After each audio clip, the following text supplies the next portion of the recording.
Hello বন্ধুরা, welcome to our channel the roaming couple. নমস্কার বন্ধুরা, আপনাদের সবাইকে আমাদের নতুন ট্রাভেল ব্লগে স্বাগত। আপনাদের সকলকে জানাই গুড মর্নিং, কারণ এখন সকাল 6:30 মতো বাজে। আমরা কলকাতা থেকে সারা রাত ট্রেন জার্নি করে পৌঁছে গেলাম জগন্নাথ দেবের শহর পুরীতে। এখন আমরা ট্রেন থেকে নেমে অটো ধরে চলেছি আমাদের হোটেলের উদ্দেশ্যে।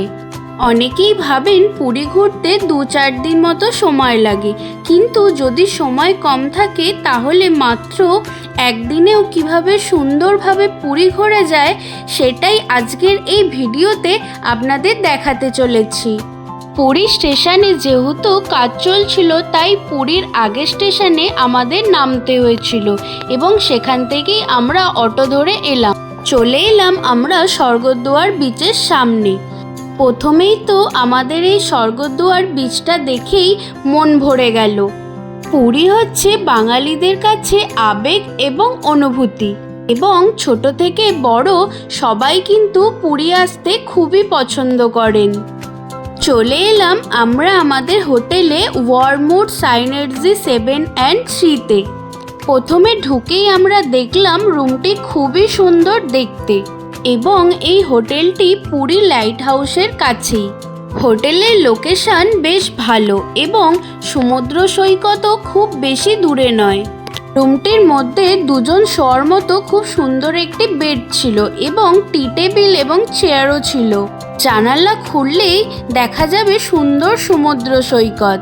আপনারা যারা চাইছেন রুম থেকে বসেই সুন্দর সমুদ্রের ভিউ উপভোগ করতে, তারা কিন্তু অবশ্যই এই হোটেলে আসতে পারেন।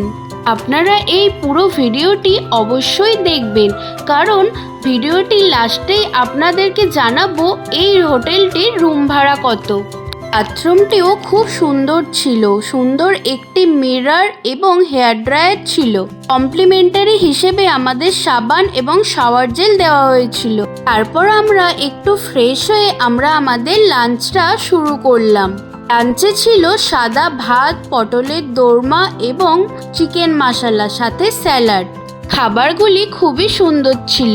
লাঞ্চ কমপ্লিট করেই আমরা বেরিয়ে পড়লাম পুরী শহরটা ঘুরতে। শহরটা নিজের মতো করে ঘুরে দেখার জন্য আমরা একদিনের জন্য একটি স্কুটি ভাড়া নিয়েছিলাম। ভাড়া পড়েছিল মাত্র 500 টাকা। আমার মতে পুরী ঘোরার জন্য স্কুটি অন্যতম সেরা অপশন। চলুন এবার আমরা আপনাদের একটি সুন্দর সমুদ্রের ভিউ দেখাই।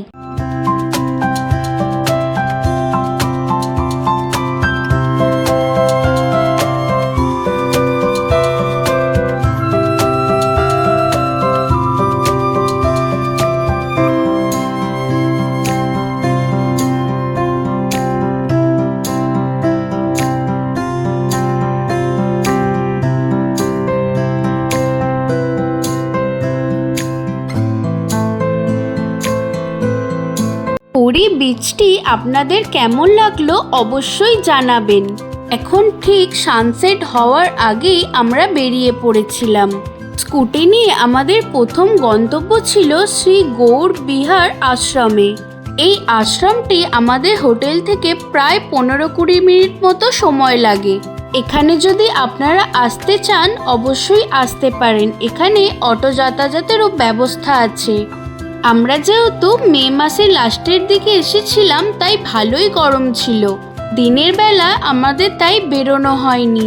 সানসেট হয়ে যাওয়ার সময় আমরা বেরিয়েছিলাম ঘুরতে। চলে এলাম আমরা আমাদের গন্তব্যে, শ্রী গৌর বিহার আশ্রমে। আশ্রমটি খুবই সুন্দর দেখতে। এবার আমরা চললাম আশ্রমটির ভিতরে। এখানে কিন্তু এন্ট্রি ফিস 10 টাকা করে। আশ্রমের মধ্যে ঢুকেই দেখলাম চারিদিকে গাছপালা দিয়ে ঘেরা আছে। প্রথমে ঢুকেই দেখলাম একটি হাতির মূর্তি আছে, সাথে গণেশেরও মূর্তি রাখা আছে। পরেই আছে সুন্দর জগন্নাথ দেবের মূর্তি। এবার আপনাদের এই আশ্রমটির ব্যাপারে একটু তথ্য জানাই। পুরীর এই বিখ্যাত শ্রী গৌর বিহার আশ্রম, যা গুপ্ত বৃন্দাবন বা মাতামঠ নামে পরিচিত, ভক্ত ও পর্যটকদের জন্য এক অনন্য আধ্যাত্মিক কেন্দ্র। পুরী শহরের কোলাহল থেকে কিছুটা দূরে অবস্থিত এই আশ্রমে প্রবেশ করতেই চোখে পড়ে শান্ত পরিবেশ, সবুজে ঘেরা বাগান এবং অসংখ্য দেবদেবীর মনোমুগ্ধকর মূর্তি। এখানে কিন্তু আপনারা আসলে দেখতে পাবেন অনেক বানরও আছে। এটি প্রায় 150 বছরের পুরনো প্রাচীন এই আশ্রমে বৈষ্ণব ও শৈব উভয় ধারার দেবদেবীদের একসঙ্গে দেখা যায়, যা এটিকে আরও বিশেষ করে তুলেছে।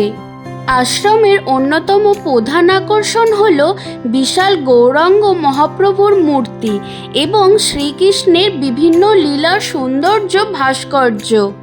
আশ্রমের চারপাশে রয়েছে সুন্দর বাগান, জলাশয়, মাছ এবং হাঁসের উপস্থিতি, যা পরিবেশকে আরও মনোরম করে তোলে। এখানে কিন্তু আপনারা আপনাদের বাচ্চা এবং বাবা মা সবাইকেই নিয়ে আসতে পারেন, সবাইয়েরই খুব ভালো লাগবে। আশ্রম থেকে আমরা বেরিয়ে পড়লাম আবার শহরটাকে ঘুরে দেখার জন্যে।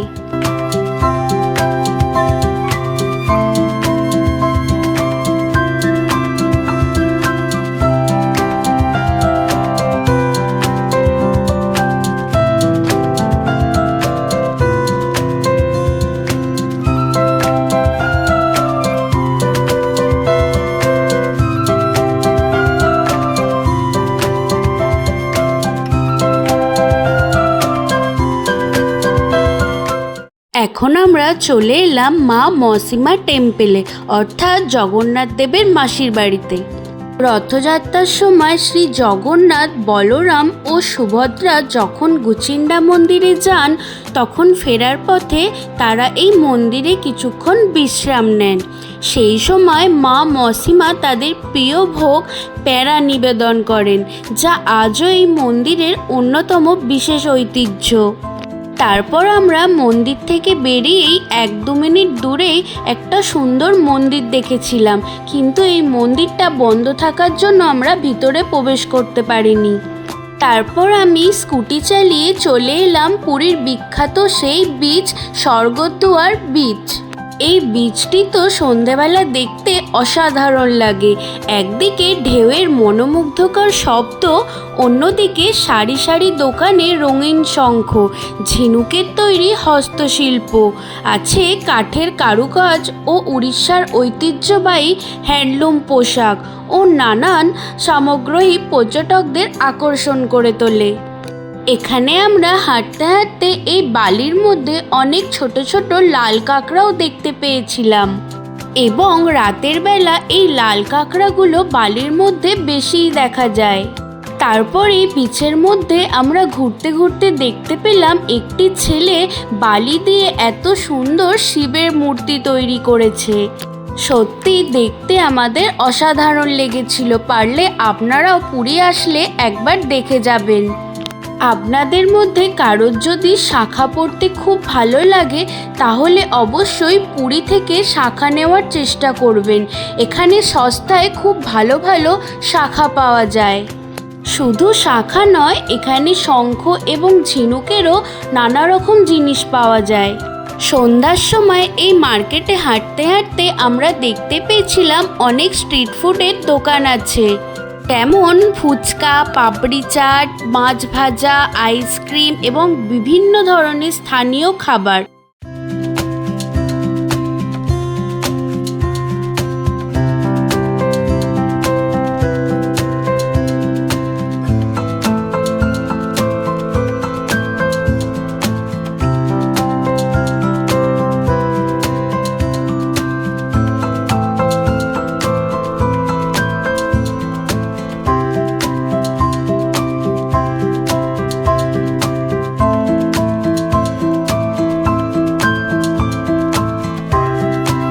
তারপরেই আমরা বেরিয়ে পড়লাম বিচ থেকে গরম গরম মাছ ভাজা খেয়ে। এখন আমরা রওনা দিলাম হোটেল যাওয়ার উদ্দেশ্যে। রাতের এই পুরী শহরটা দেখতে অসাধারণ লাগছিল। চারিদিকে অনেক দোকানপাট এবং অনেক গাড়িও চলাচল করছিল। এখন আমরা চলে এলাম আমাদের হোটেলে, দ্য ওয়ারমুড সাইনার্জি 7 অ্যান্ড সিতে। এই হোটেলে যারা আপনারা আসতে চাইছেন গাড়ি নিয়ে অবশ্যই আসতে পারেন, কারণ হোটেলের সামনেই পার্কিংয়ের ব্যবস্থা করা আছে। আর আপনাদের সাথে যদি ছোট এবং বয়স্করা থাকে তাদের জন্য কিন্তু লিফটেরও ব্যবস্থা আছে, আপনাদের কোনো রকমই কোনো অসুবিধা হবে না। আপনারা যারা রথযাত্রার সময় পুরীতে আসতে চাইছেন অবশ্যই এই হোটেলে আসতে পারেন, কারণ এই হোটেলটি প্রায় 6 মাস বা 1 বছর আগেই ওপেন করা হয়েছে। এখন আমরা লিফটে করে যাচ্ছি আমাদের রুমের কাছে। আমরা ছিলাম 3rd ফ্লোরে। এই হোটেলে কিন্তু সব স্টাফেদের ব্যবহার খুবই ভালো লেগেছিল আমাদের। এখন আমরা চলে এলাম আমাদের রুমের সামনে। এই যে দেখতেই পাচ্ছেন এখান থেকে জানলা দিয়ে এত সুন্দর রাস্তার ভিউ দেখা যায়। আবার দেখা হচ্ছে কালকে সকালবেলা। গুড মর্নিং বন্ধুরা, এটা হচ্ছে নেক্সট ডে। সকাল সকাল আমরা জগন্নাথ দেবকে পুজো দিয়ে বেরিয়ে পড়লাম ভুবনেশ্বর যাওয়ার উদ্দেশ্যে। আমাদের এই কলকাতা টু পুরী ভ্লগটি কেমন লাগলো অবশ্যই কমেন্ট করে জানাবেন। আর যদি ভালো লেগে থাকে অবশ্যই লাইক, শেয়ার, সাবস্ক্রাইব করে দেবেন নতুন নতুন ভিডিও দেখার জন্য। থ্যাংক ইউ বন্ধুরা।